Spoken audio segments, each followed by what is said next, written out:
Filmuojam. Čia mano nuosavų mišką kirtėjų darbas. Jie man visada parūpina medžią, aš užsat ant jų ir nepyksta. Tegu jie, sakau, stata, jie ku nori, va, pavyzdžiui, kaip va šito va užtvankova.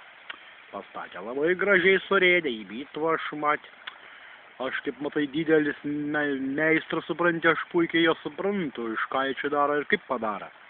Bet supranti, man niekados laika nebūna.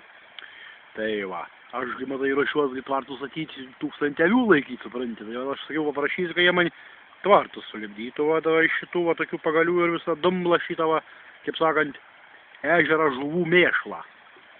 Pasigražėkit, koks šia vaizdelis pas manį darasi. Be aulinių žveja iki pažastų, kaip sakant, neateisi čia niekaip. Va. Šlapia. Kaip pavasarį įbytų aš matinu. Pasgražėkit. Šita sulipdyta užtvankėlą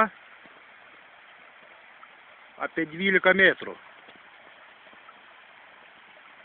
Panašiai, aišku, neskaičiavau čia sprindžiais, bet čia būčiau aš priburbalėjęs, supranti.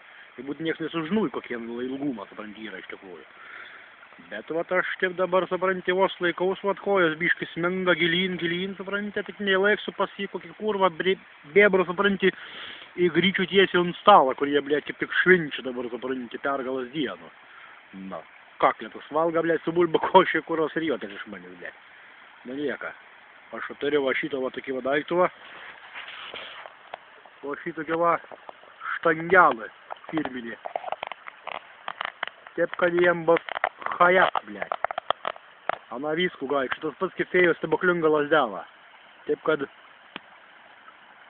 dabar matyt koks vaizdas, a paskui pamatysit, kaip bus stebuklingas lasdelas vaizdas koksai. To aš jam, blėt, dziurkų padarysis milkinį. Davai, kibrytė, laukit esmė.